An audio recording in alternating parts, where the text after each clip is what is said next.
In this video, we'll be discussing about unitary board and a two-tier board.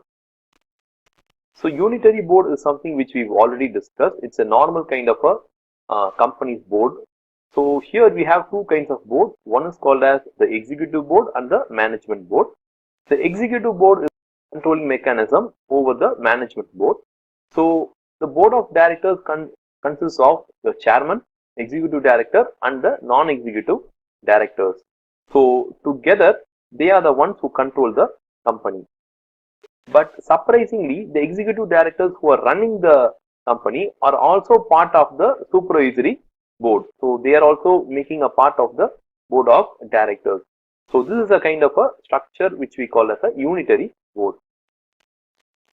So here we have given the notes for unitary board. You can go through it by yourself. So the board is collectively responsible for promoting the success of the company by leading and directing the company's affairs. In the unitary board structure, executive and non-executive directors share responsibility for both the direction and control of the company. So this board is one which provides the supervisory and controlling authority, and this board is one which executes the plan which is created by the executive board. So now we will move on to the two-tier board. So if you look at the two-tier board structure, it works like this. The first one is called as a supervisory board and the second one is called as the management board. So the supervisory board consists of shareholders, labor union leaders, bankers and government representatives. Labor unions can appoint their leader as a representative in this board. Bankers can appoint their representative. Government can also appoint a representative. So this supervisory board is a collection of representatives.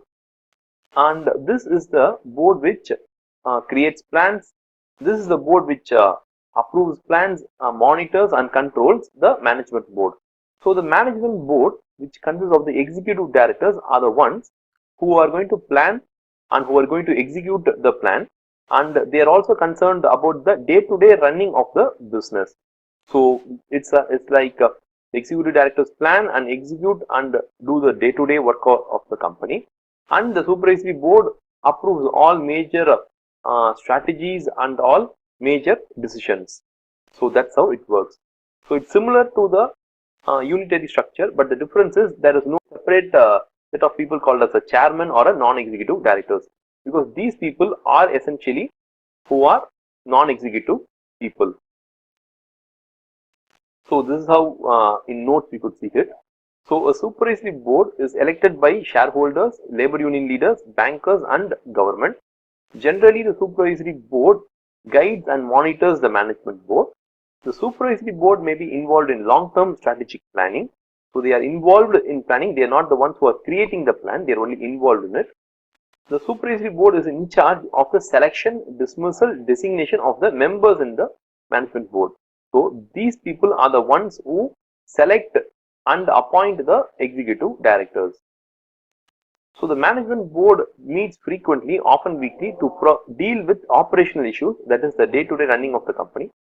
Some contracting decisions and strategic planning decisions may have to be approved by the supervisory board. So the strategic plan is created by the management board and it is approved by the supervisory board. So here we look at the advantages and disadvantages of the two boards. So in a unitary board, the shareholders' interests are represented, but only their interests are represented. It's a very flexible form of running a business. There's a direct contact between the executive directors and the non-executive directors. Thereby, there's a better decision making, better control, better supervision of the executive directors. So these are the advantages of a unitary board.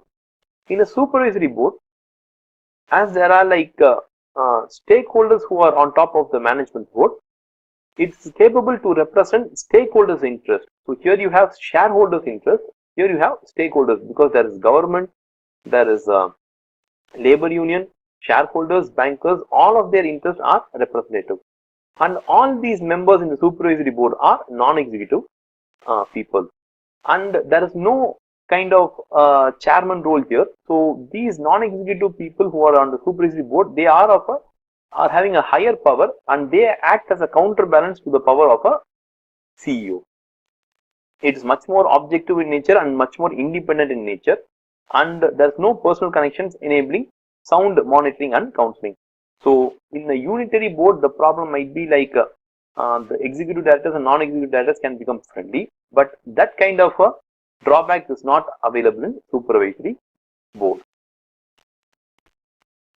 So again, the drawbacks of the unitary board is there are like powerful positions of CEO who holds chairman functions also. Somewhere the CEO can become also the chairman, that can be a problem. And even though this unitary board looks very good on the paper, in reality the CEO has more power and he might lack objectivity, and there's a good chance that the CEO and non-executive directors might become very friendly and lead to very subjective kind of decisions.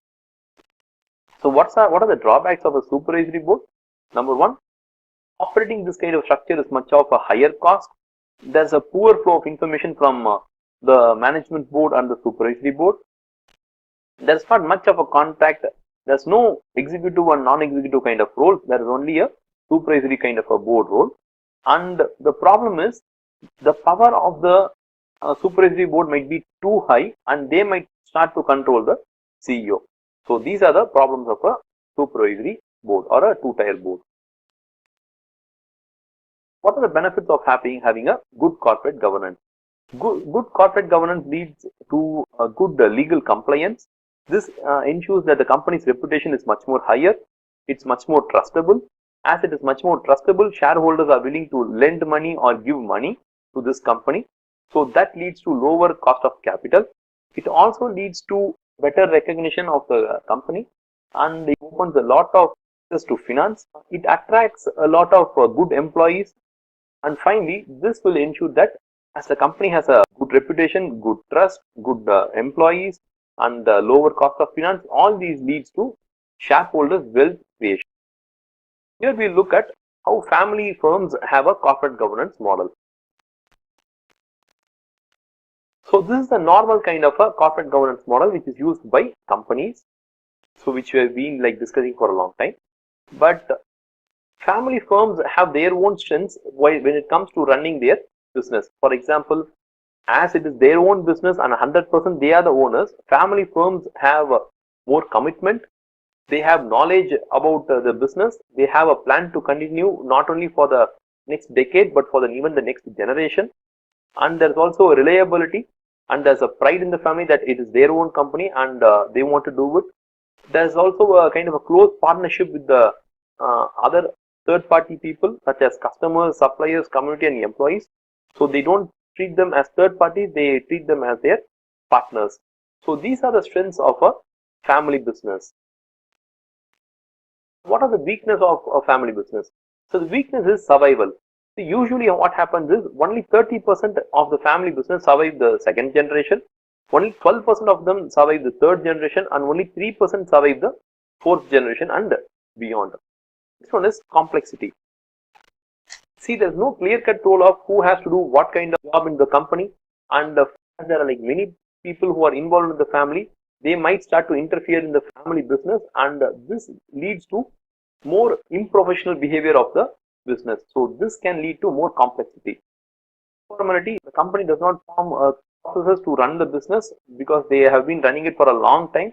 They know how to do it, so they don't create a kind of a proper process to run the company. So this leads to informality, and there's also lack of discipline. So family members might feel that there's a cash cow, so they might try to only get more income from this business, and they don't provide much value in terms of succession planning or employing people from outside. They don't try to attract and retain talent from outside the family members.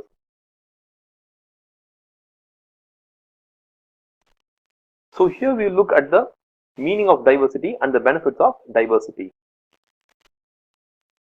So this picture clearly summarizes like what is diversity. Why don't we have any fresh ideas around here?